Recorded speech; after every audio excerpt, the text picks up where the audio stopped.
Il est 7 heures, toujours devant l'église d'Ordona, l'église Saint-Antoine. C'est l'heure du café. J'ai passé une bonne nuit. Le soleil se lève une demi-heure plus tôt qu'à Poitiers, ici, à 5h30 par là. Je vais m'attendre qu'il sèche au soleil là-bas. Et on démarre une bonne journée. Bonjour à tous, samedi 25 mai. Donc je marche en direction de Belay. Je viens de quitter Ordona. Belay, c'est à 250 mètres d'altitude seulement. Et là, je suis à 900 mètres. Donc j'ai un joli petit dénivelé sur 14 km à peu près pour rejoindre Belay. La route est très jolie. Je vais la filmer un petit peu.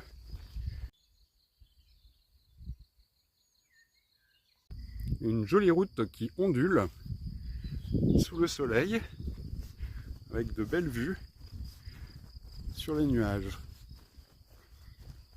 C'est très agréable. On entend les oiseaux chanter. Première pause de la journée au milieu de la forêt. Le coin est très agréable, mais vous voyez la tache noire là, c'est plein de mouches. Plein de mouches, donc ça va écourter ma pause. Je sens que je ne vais pas traîner. Sinon je suis un peu dépité parce que j'utilise pour mes vidéos, enfin j'utilisais du coup un stabilisateur externe. C'est une poignée à manche avec 3 moteurs dans 3 axes, de manière à maintenir le téléphone stable lorsqu'on fait des vidéos. Et parce que j'utilise un téléphone d'entrée de gamme et il n'y a pas de stabilisateur numérique dessus, quoi. Et mon stabilisateur il est tombé sur la route et donc il est cassé, il ne marche plus. Donc les vidéos qui étaient déjà pas de super qualité, ça risque d'être encore pire. Bon, je vais être obligé de faire demi-tour parce que il y a un chemin qui est indiqué ici, là, dans cette forêt, mais il n'y a pas de chemin. Et j'ai déjà tenté le coup plusieurs fois, souvent c'est compliqué, d'autant qu'il y a du dénivelé ici. Donc je vais rebrousser chemin. J'en avais déjà parlé une fois dans une vidéo des chemins noirs qui disparaissent comme celui-là. Et c'est un petit peu contrariant quand ça amène à faire un gros détour, quoi. Et des chemins noirs qui pourtant figurent sur les cartes IGN, hein, mais ils devaient exister naturellement, simplement ils n'existent plus parce qu'ils n'ont pas été entretenus, ou parfois c'est les agriculteurs qui se les approprient. Et voilà, donc on peut s'engager sur un chemin et puis être obligé de faire demi-tour. C'est pas la première fois que ça m'arrive, ça fait partie de l'aventure.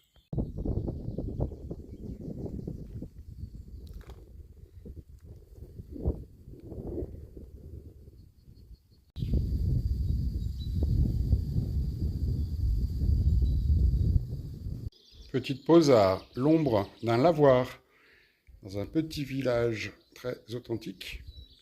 On retrouve la boîte aux lettres. Il y a un point d'eau potable. On voit qu'on arrive en pays de randonneur. Et les panneaux sont à l'ancienne aussi. Je vais me préparer pour la suite du chemin. Voilà avant et après. Je peux décrocher les bas du pantalon pour en faire un short. Et puis je me suis équipé d'une genouillère pour soulager mon genou droit, qui généralement me fait souffrir dans les dénivelés négatifs. Alors j'ai une bonne nouvelle, mon stabilisateur, il marche très bien. Ouais, en fait, j'ai réfléchi un petit peu tout à l'heure et je me suis dit que s'il buguait comme ça, qui tournait dans tous les sens et tout, c'était peut-être ou sans doute parce que j'avais pas installé le smartphone dessus. Quand il est tombé, je l'ai redémarré pour voir s'il marchait et il s'est mis à tournicoter dans tous les sens, tous les voyants se sont allumés. Et en fait, il buguait parce qu'il n'y avait pas de smartphone installé dessus. Et quand on le démarre, bah, il est fait pour porter un smartphone. Donc s'il n'y en a pas, il ne comprend pas. Voilà, donc j'ai remis mon smartphone et puis voilà, je peux me filmer à nouveau. Comme ça, c'est chouette, bonne nouvelle. Voilà, les petits chemins sont sympas là, toujours du beau temps et toujours en route vers Belay. Belay d'ailleurs, on dit Belay. Et la journée avance vite et moi pas trop.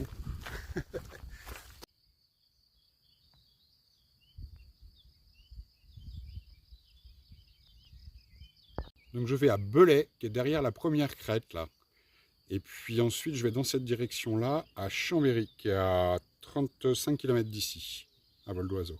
Je viens de tomber sur 2 chevaux, très beaux, plutôt pressés, un blanc et un noir. Alors ça doit avoir d'autres couleurs, on doit dire G ou quelque chose comme ça, probablement. Regardez ça, magnifique.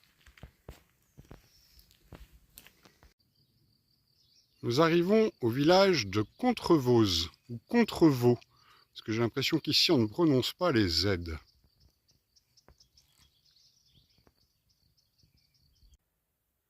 Nous voilà dans l'église de Contreveux. Ça s'écrit Contrevose, mais ils prononcent ni le Z ni le O. Ils disent Contreuve. Contreuve. Voilà. Bon, une église très classique. 14h30 et je n'ai pas mangé. Je comptais sur cette boulangerie-pâtisserie-épicerie recommandée par Goemio, mais elle est fermée de 12h30 à 16h. Donc je ne vais pas attendre. Hein. On avance. Je quitte Contreuve et ce type de paysage vraiment très représentatif du Bugey. J'en ai parlé à plusieurs reprises sur cette chaîne et hier matin encore, à savoir que je veux arriver à Rome en 2025 parce que c'est une année sainte ou année jubilaire. Lors du week-end de l'Ascension que j'ai passé en Bretagne, dans le Finistère d'ailleurs, il y a des super balades à faire, je vous recommande vivement la forêt de Huelgoat, les monts d'Arrée, puis on s'est promené sur Crozon aussi. Bon, c'est pas ce dont je voulais parler. Le samedi soir de l'Ascension, j'ai eu le plaisir d'assister en direct sur YouTube, c'était diffusé par KTO, à la présentation et la lecture de la bulle d'induction par le pape François du jubilé 2025, le tout suivi des vêpres. Ça m'a beaucoup intéressé. Du coup, j'ai compris ce que c'était qu'une bulle d'induction, à savoir, j'ai dit induction, hein, c'est indiction, je crois, c'est technique, je ne connaissais pas. Et donc cette bulle, elle donne les modalités par rapport à l'année jubilaire, des modalités pratiques, les dates d'ouverture des portes des basiliques majeures par exemple, mais aussi et peut-être surtout dans quel état d'esprit on peut ou on doit vivre cette année jubilaire. Et donc elle est mise sous le thème de l'espérance, c'est plutôt chouette, sachant qu'il ne faut pas mélanger l'espérance et l'espoir. L'espoir, voyez, un espoir ça peut être déçu. Vous avez l'espoir de réussir un examen, vous pouvez le réussir, vous serez content, vous pouvez le rater. Voilà, alors que l'espérance c'est une vertu, donc ça se travaille. Voilà, à tchuss.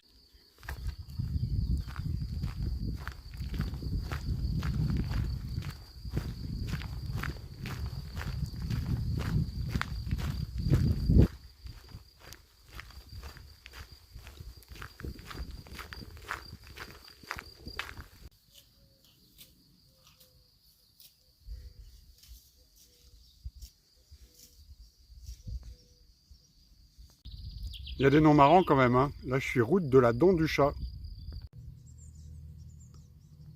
Alors, j'arrive enfin à Belay.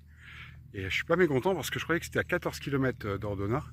Et en fait, j'en ai fait quasiment 19, là, 18, 7. Et puis ça tape. Donc voilà, je pensais être là pour déjeuner même, en réalité, au départ. Et là, il est 16h20. Allez, tchuss. De ça, je suis pas arrivé à Belay, hein, parce que je suis à l'entrée de la ville, mais là, c'est des champs. Hein. Donc ça va bien me faire 20 bornes au lieu de ce que je croyais être 14. On va découvrir Belay de l'autre côté. On ne la voit pas bien, mais là-haut, c'est une statue de Saint-Roch, le saint patron des pèlerins, avec son chien qui monte sa cuisse. Et là, je m'en vais rue Saint-Jean pour aller voir la cathédrale. Je suis dans la partie ancienne de Belay. Ici, ce qui serait la plus ancienne maison. Et puis au fond là-bas, il y a un palais épiscopal 18e. Le palais épiscopal, il y a un petit côté château de Cheverny, si ce n'est le fronton. Et puis très logiquement, juste à côté, il y a la cathédrale qu'on va aller voir.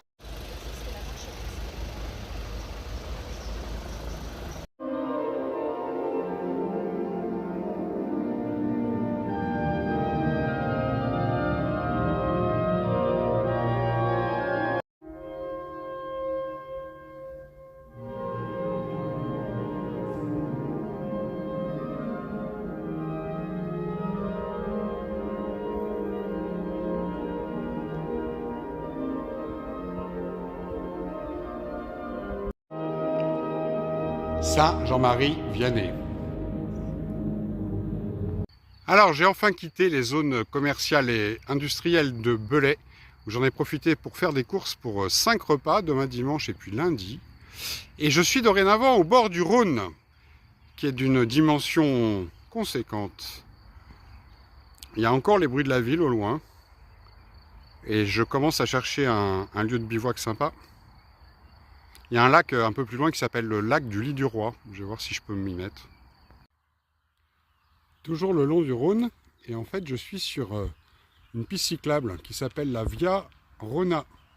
Elle part du lac Léman et elle rejoint la Méditerranée. Voilà, donc j'ai laissé Bélay derrière moi, 5 km, et j'essaye de rejoindre le lac du Lis-au-Roi. Le lieu est quand même super chouette. On est au bord de grandes falaises, et au milieu coule le Rhône. Alors il est 19h23 et je marche encore et toujours devant ce bras du Rhône. En fait, c'est pas le Rhône dans son intégralité, c'est un bras du Rhône. Et au bout là-bas, je vais traverser avec la passerelle. Voilà, donc moi j'arrive d'en bas là-bas. Et de l'autre côté là-bas, c'est le lac du Lis-du-Roi. Le passage.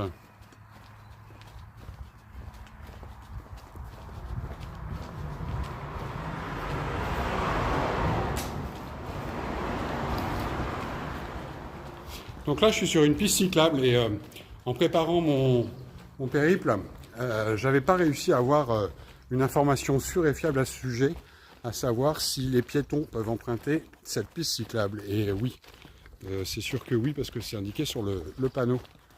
Bon, par contre, là, sur ce tronçon-là, on longe une route, vous voyez, donc il y a beaucoup de voitures. Il est 20h10, j'ai fait 32 km, donc il est clairement temps de poser le bivouac. Donc voilà, je suis devant le lac au Lis-du-Roi. Et je vais poser ma tente sous le noisetier qui est ici, là. Le sol est très plein de caillasses. Ça va être dur un peu, mais bon, je vais être pas mal quand même. Voilà, le soleil se couche et il est temps pour moi de vous dire à demain.